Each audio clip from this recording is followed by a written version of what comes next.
좋으신 아버지 하나님 감사합니다. 바울의 생애와 선교에 대한 고찰 네 번째 시간을 통해서 하나님께 영광을 돌려드립니다. 성령 하나님, 이 시간 우리들과 함께하여 주시옵소서. 모든 영광 하나님께 돌려드리며 살아서 역사하시는 하나님 아들 구원자 우리 구주 예수 그리스도의 이름으로 감사드리며 간절히 기도 올리옵나이다. 아멘. 하나님께 영광의 박수 올려드립니다. 하나님께서 주신 복의 복이 여러분들에게 넘쳐나시기를 주님의 이름으로 축원합니다. 찬양하고 합니다.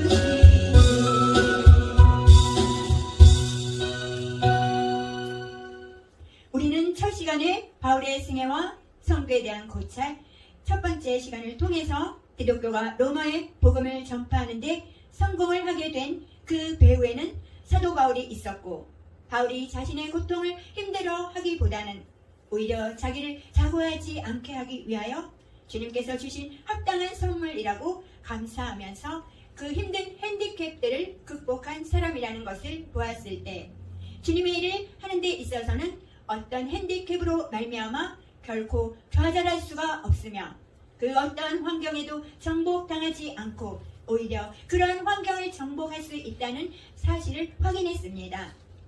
그리고 두 번째 시간에는 바울의 승애와 선교에 대한 고찰 통해서 바울이 가졌던 인종의 순수성과 학문적 명성 그리고 종교적 성취적인 면에서 어느 누구도 견줄 수 없을 만큼 탁월했던 여건들이 그의 동족인 유대인들을 어느 영역에서나 쉽게 만날 수 있었음과 또 그의 삶과 환경은 그가 이방인의 사도가 되는데 특별히 적합하였고 그가 받은 사명은 그리스도의 이름을 이방인에게 전하는 것이었기에 이후에는 이방인에게로 가리라 하고 선포하고는 이방인을 향하여 온 세상 속으로 들어가고자 결단을 하게 되었고, 그가 이방인의 사도가 되는데 특별히 적합한 인물이 된 것과 그러한 환경이 허락된 것은 하나님의 일을 행하시기 위한 하나님의 위대한 작품이었다는 사실을 우리는 알 수 있습니다. 세 번째 시간에는 바울의 생애와 선교에 대한 고찰을 통해서 바울은 팔레스타인의 출신이 아니고 흩어진 유대인들이라고 불리던 디아스포라로서 소도시가 아닌 아주 큰 도시 다수의 시민이면서 동시에 로마의 시민인 것도 살펴보았습니다. 그 당시의 모든 세계는 다 로마 제국이었으며 대체적으로 사람들이 로마의 통치에 감사했던 이유가 로마가 바다에서 해적을 몰아냈고 길에서는 강도를 처방했으며 당시에 여러 지방들을 하나로 통일하여 온 날에 평화를 제공했기 때문입니다. 바울이 가진 로마 시민권에는 특별한 권리들이 따랐는데 재판을 받지 않고는 결코 감옥에 투옥되지 않고 또 지방법원에서 받은 재판이 공평하지 않다고 생각될 때에는 황제에게 직접 상소를 할 수 있었기에 바울은 이 권리를 가지고 로마 황제에게 상소를 했던 것입니다. 오늘은 바울의 생애와 선교에 대한 고찰에 대하여 네 번째로 살펴보기로 하겠습니다. 바울의 생애와 선교에 대한 고찰. 때가 장애. 성경에서는 모든 것에 때가 있다고 합니다. 전도서 3장 1절에 천하의 범사가 기한이 있고 모든 목적이 이룰 때가 있나니, 갈라디아서 4장 4절에 사도 바울을 통해서 때가 참에 하나님이 그 아들을 보내사 여자에게 나게 하시고 기록해 놓았습니다. 찬양하고 합니다.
가지의 요소가 필요합니다.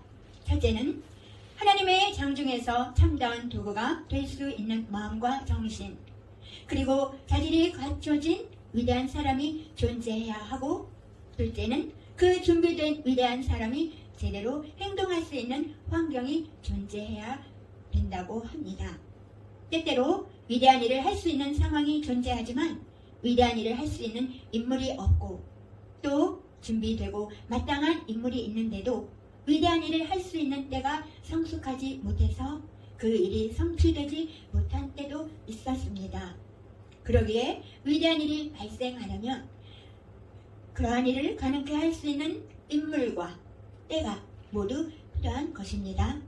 바울에게는 전 세계의 복음을 전파하기에 적합한 면이 있었다는 것을 앞에서 보았는데요. 하나님께서 그에게 그와 같은 일을 할 수 있도록 적합한 환경을 마련해 주시지 않았더라면 그러한 위대한 일을 할 수가 없었을 것입니다. 하나의 언어, 선교 활동에서 기본적으로 어려운 첫째 문제는 언어 소통의 문제입니다. 만일 선교사가 국경을 넘어서 타국에 가서 복음을 전파하려면 그 나라의 말을 먼저 배워야 하지만 외국어를 배워서 선교를 한다는 것이 보통 어려운 일이 아니라는 것을 누구나 잘 알고 있습니다. 그러나 바울 당시에는 모든 세계의 사람들이 헬라어를 사용했기 때문에 언어 소통에 대한 것은 크게 문제가 되지 않았습니다.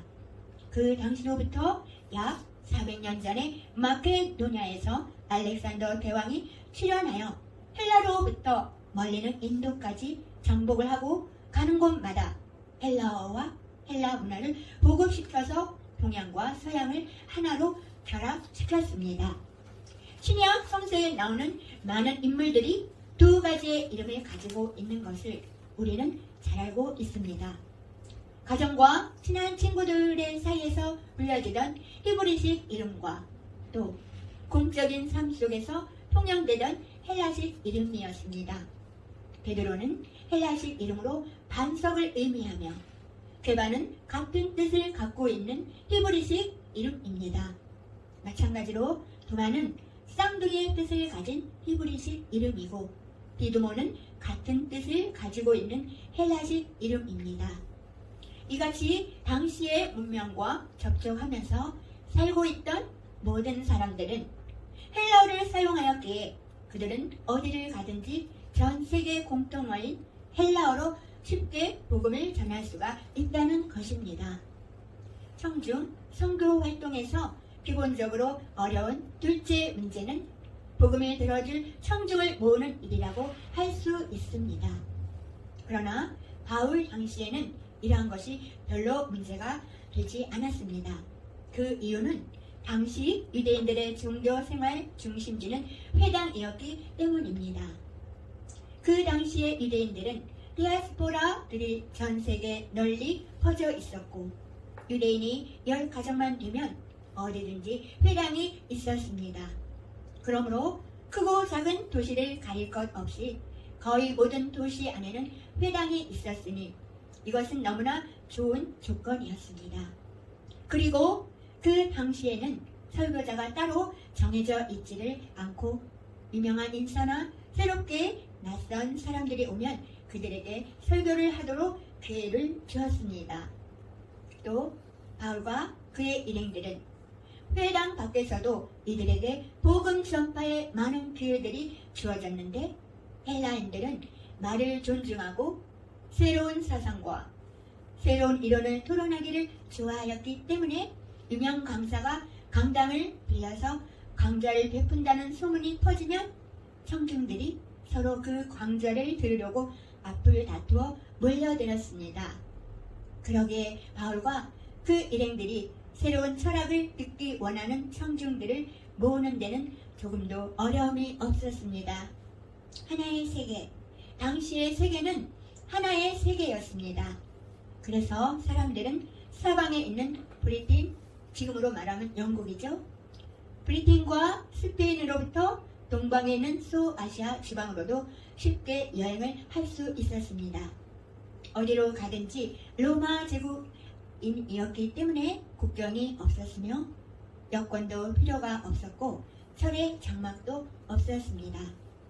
오늘날은 사람들이 외국으로 여행을 하려면 여권이 필요하고 국경선에 도착할 때마다 정지를 당하고 검문을 당하지만 바울 당시에는 이러한 장애 요소가 존재하지를 않았습니다. 특히 바울과 같이 로마 시민권을 가진 자에게는 로마 제국이 이쪽 끝에서 저쪽 끝까지 여행을 하는데 아무런 방해도 받지를 않았습니다. 오늘날에 많이 닫혀있는 문화들이 바울 당시에는 활짝 열려 있었던 것입니다. 로마의 도로와 항구들, 또한 바울은 그 이전의 고대 세계보다 훨씬 여행이 쉬운 시대에 살았습니다. 로마인들이 로마 제국의 이쪽 끝에서 저쪽 끝까지 이르는 거의 직선으로 된 도로들을 만들었습니다. 이 로마인들의 도로가 오늘날까지도 그대로 남아있다고 전해지는데요. 이 대로들이 전 세계로 통했기 때문에 모든 길이 로마로 통했던 것은 사실이었습니다. 모든 길에는 로마 제국의 수도 중심에 세워졌던 황금 이정표까지 마일수가 표시되어 세워져 있었습니다. 당시의 사람들은 별로 바다를 좋아하지 않았습니다. 그렇지만 그들은 로마로부터 알렉산드리아까지는 바다로 항해를 할 수밖에 없었습니다. 로마는 애굽이 보낸 옥수수가 없이는 살아갈 수가 없었기 때문에 애굽에서 이탈리아로 가기 위해서는 바다를 이용해야 하는데 이 항해는 약 20일 정도가 소요되지만 어쩌다가 역풍을 만나게 되면 60일까지도 소요된다고 합니다. 이탈리아로부터 지중해 전역은 모든 항구로 배를 타고 항해들을 합니다. 그 전에 100년 전만 하더라도 육로에 산적대들이 나타나고 해로에는 해적대들이 들끓었기 때문에 여행과 항해가 위험한 모험이었으나 로마의 강력한 통치권으로 육로의 산적들과 해로의 해적대들을 소탕하여 전 세계 로마의 평화를 주었습니다. 이렇게 바울과 그 일행들은 전 세계로 통하는 육로들과 모든 항구들로 향하는 배들을 아주 편하게 이용할 수가 있었습니다. 평화로운 세계, 바울 당시의 세계는 전쟁이 없던 시대였습니다. 그때까지 인간의 역사를 기록해 온 약 3000년 동안에 어디에도 전쟁이 없었던 것은 그 당시에 150년 뿐이었습니다. 만일 당시에 전쟁들이 있었다면 복음 전파에도 상당한 지장이 있었을 것이지만 로마가 전 세계를 통일하여 평화와 질서를 제공하였기 때문에 이러한 사실들이 기독교가 전 세계 전파되는 일에 더욱더 용이했던 것입니다. 당시에 이러한 로마의 평화를 사람들은 팍스 로마라고 합니다. 바울의 선교에는 하나의 언어가 있었고 회당이 있었고 청중이 있었고 그가 가는 곳곳마다 그들의 말을 청강하고자 하는 무리들이 많이 있었습니다. 그리고 그들의 선교 활동을 막는 문화적, 정치적인 장벽은 없었습니다. 이렇게 세계 평화의 시대가 있었던 때에 선교하기에 좋은 세계 속으로 들어갈 수 있었습니다. 그리고 이런 좋은 조건들보다도 더 큰 도움이 있었는데 그것은 바로 그리스도만이 인간에게 줄 수 있는 것을 간절히 사모하면서 기다리고 있었던 인간의 마음 상태였던 것이었습니다. 사회 계층의 최상층, 로마 제국 안에는 세 가지 사회 계층이 있었습니다. 제일 위에 부유층이 있었는데 이 부유층들의 도덕 상태는 말로 표현할 수 없을 만큼 낮았고 가정들은 거의 붕괴되어 있었습니다. 스토아 철학자의 대표자로서 네로 황제의 스승이었던 세네카가 여인들은 이혼하기 위해 결혼하였고 또 결혼하기 위하여 이혼하였다고 말할 정도로 도덕적으로 타락하였습니다. 많은 사람들은 로마 사회의 이런 일들이 기독교 전파의 장애가 될 것이라고 생각을 할 수도 있겠지만 사실 이들의 마음 깊은 곳에는 자신들에게 참 만족을 줄 수 있는 어떤 새로운 것을 갈망하는 마음이 그만큼 컸다고 할 수 있는데, 그것이 바로 그리스도만이 줄 수 있는 어떤 새로운 것들을 그들은 필사적으로 찾고 있었던 것입니다. 사회 계층의 최하층, 로마 제국 사회 계층의 제일 아래에는 노예들이 있었는데 약 6천만 명이 있었습니다. 그들의 운명은 말로 표현할 수 없으리만치 가혹한 것이었습니다. 법의 시각으로 볼 때 노예들은 사람이 아니라 하나의 사물이었습니다. 그러나 전혀 인간 취급을 받지 못하던 이 노예들에게 하나님께서 모든 사람을 사랑한다는 것과 각 개인은 하나님께 소중하다는 것, 또 하나님께서는 우리 각자를 마치 사랑할 대상이 오직 하나밖에 없는 것처럼 사랑하신다는 메시지를 듣는다는 것은 무엇을 의미한가? 로마 안에 있는 노예들이 기독교의 메시지를 들었을 때 그들은 비로소 처음으로 자기들은 어떤 분에게 중요한 존재라는 것을 느끼게 되었으며, 이 어떤 분이 바로 하나님이었다는 것을 이들은 깨달았던 것입니다. 사회계층의 중류층, 로마 제국 사회계층의 부유층과 노예들 사이에는 중류층인 보통 시민들이 있었습니다. 당시의 로마는 세계 여왕이라고 불릴 정도로 화려했습니다. 로마 시민들은 일하는 것은 자기들의 품위를 떨어뜨리는 것으로 생각하였기 때문에 모든 일은 노예에게 시켰습니다. 심지어 교사, 의사, 그리고 예술가 같은 사람들까지도 노예들이었습니다. 그래서 중류층인 보통 사람들은 할 일이 별로 없어 빈둥빈둥 세월을 보냈습니다. 대개 그들은 어떤 부유한 귀족의 피보호인 되었는데요. 부유한 귀족들은 자기가 부양하는 피보호인의 숫자에 의하여 명예와 명성을 얻고자 하였습니다. 그래서 중류층인 보통 사람들은 자기를 보호해주는 귀족의 집을 아침에 찾아가서 문안 인사를 드리고 그날에 필요한 생활비를 지급받아서 그 다음은 도시의 광장으로 놀러를 갔습니다. 이 사람들은 삶을 즐길 수 있는 일들을 찾으며 검투사들이 싸우는 결투나 많은 게임들을 즐기며 필사적으로 쾌락과 및 만족을 찾으며 스릴을 줄 수 있는 것들을 찾고 있었습니다. 사실 이들은 자신의 삶을 보람되게 투자할 곳을 찾고 싶어 했습니다. 그래서 그들의 마음속 깊은 곳에서는 기독교만이 줄 수 있는 그 어떤 것을 기다리고 있었던 것입니다. 이러한 현실 가운데에서 바울과 그의 일행들은 모든 사람 가운데서 예수 그리스도를 전파할 수 있는 도전을 받게 될 수 있었습니다. 결론적으로 오늘날 우리가 살고 있는 이 시대에도 그때와 마찬가지로 부유층과 중산층 그리고 하류층이 존재한다고 해도 과언이 아니라고 할 수 있습니다. 그러나 어떠한 부류이든지 인간들의 마음을 충족시켜 주실 분은 오직 예수 그리스도 밖에는 없습니다. 사실을 예수 그리스도 밖에는 없다는 사실을 증거해야 하는 것이 바로 우리의 사명입니다.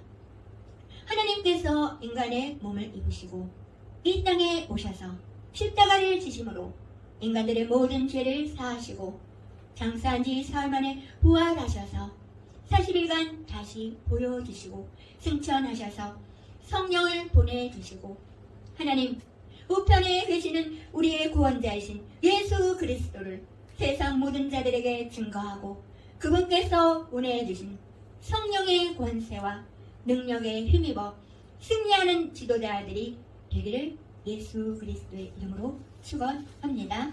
찬양하고 기도하고 말씀을 맺겠습니다.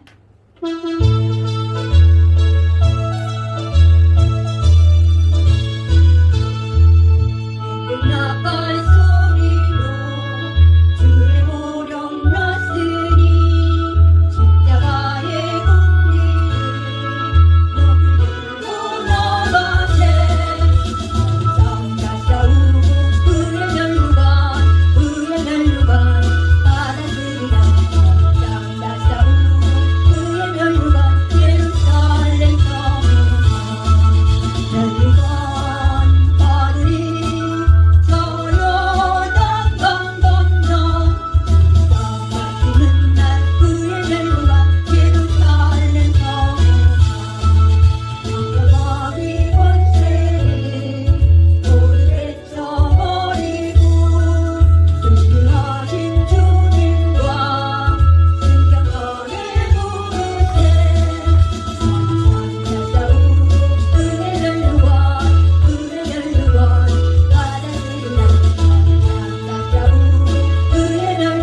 좋으신 아버지 하나님, 오늘 바울의 생애와 선교에 대한 고찰 네 번째 시간을 통해서 하나님의 그 이름 부으신 사도 바울을 통해서 우리가 하나님의 일을 알아보았습니다. 우리가 뭐 큰 일을 하기보다는 맡은 자에게 구할 것은 충성이라고 지극히 작은 일에 충성하여서 하나님께서 주신 10골의 권세를 받기를 원합니다. 우리가 사도 바울처럼 표대만 바라보고 오직 주만 바라보며 이 마지막 시대에 멘토로서 세상에 나아가 많은 자들에게 아침마다 하나님이 우리를 깨우쳐 주셔서 학자의 혀와 학자의 귀를 열어주셔서 어떻게 말로 공고한 자를 도와줄까, 이렇게 멘토로서 주님이 주신 사명 감당 잘하여서 하나님께 많은 영광 돌려드리는 이사야 선지자처럼 우리 모두를 사용하여 주시옵소서.